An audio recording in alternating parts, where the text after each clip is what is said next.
This is a boom city, and it's one of the fastest growing cities in the U.S., certainly the fastest in the Midwest. Unemployment is very low. It's hovering between 3 to slightly over 4 for the last 2 years. This has been a growth. We've been in a growth mode for the last 7 years. 135,000 new jobs in the city alone. When we talk politics in this state, it does seem divided between the cities and the farther you go out more in terms of the rural areas. How does it divide in terms of your business these days?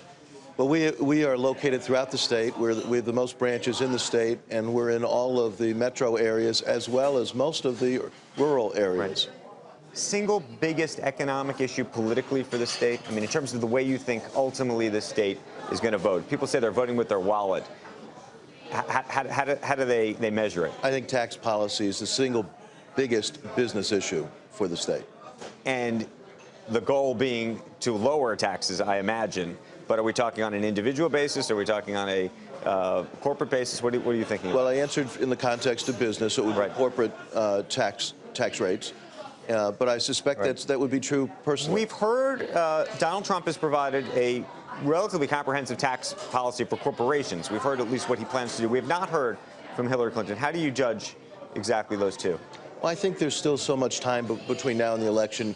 Plans will get refined, and then we'll have an opportunity to weigh on both sides. Right. As a bank and a banker, everyone's looking at these jobs numbers because they're also then going to look to see what the Fed is going to do, which has a huge impact on your business. That's right. But you've heard Donald Trump say that he would replace Janet Yellen. Do you believe Janet Yellen's done a good job? Well, I believe the Fed should be apolitical and needs to operate in that fashion. So I'm not going to comment about their job. I think the Fed overall, since this great recession, has done an outstanding job. Do you think it has been apolitical? Yes. You do? Yes. So you don't think the decisions around not raising or raising have been related to the election? That's correct. Okay, fair enough. And in terms of, I imagine you want rates to raise. We do. You do. And do you think they will? Well, I'm usually wrong, Andrew, so take that with a caveat. But I do think they will raise rates. And if not in the fourth quarter, soon in the new year. Oh, so you do think we could get to 17? When you think, though, just about your own business in terms of Dodd-Frank, in terms of all the regulations around banks, is there one candidate that you think will do a better job on that issue? Donald Trump has talked about repealing Dodd-Frank. For the most part, it sounds like Hillary Clinton would perhaps even add more regulations around the banking system. I think it's premature to judge it off either candidate. You know, they're in a race now, so the real key is who do they appoint to the key positions, and how business friendly are they? Because we're at the intersection of commerce. Right. I think the banks are an important part of the economic recovery in the U.S., and I believe the appointments will generate leeway, if you will, or opportunity. Right. For growth. So far, you've been unwilling to publicly endorse a candidate. I've been sort of prodding you, trying. Let me ask you this. There are some CEOs that have come out publicly and said, I'm for Clinton or I'm for Trump.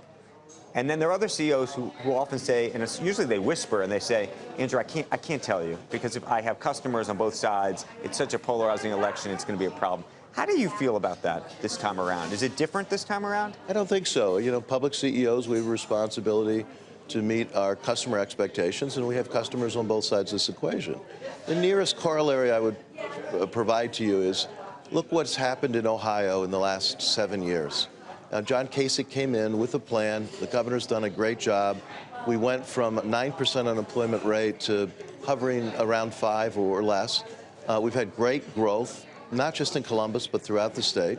And so there's been an economic plan. It's been complemented with tax policy, and I think he's done a great job. That's what we're looking for in leadership. Hey, CNBC fans, thanks for checking out our YouTube channel. Here you're going to find videos packed with all of the information that you need to be smarter about your finances. You can subscribe by clicking right here and click on all the videos around me or the I right here to watch the latest from CNBC. Thanks for watching.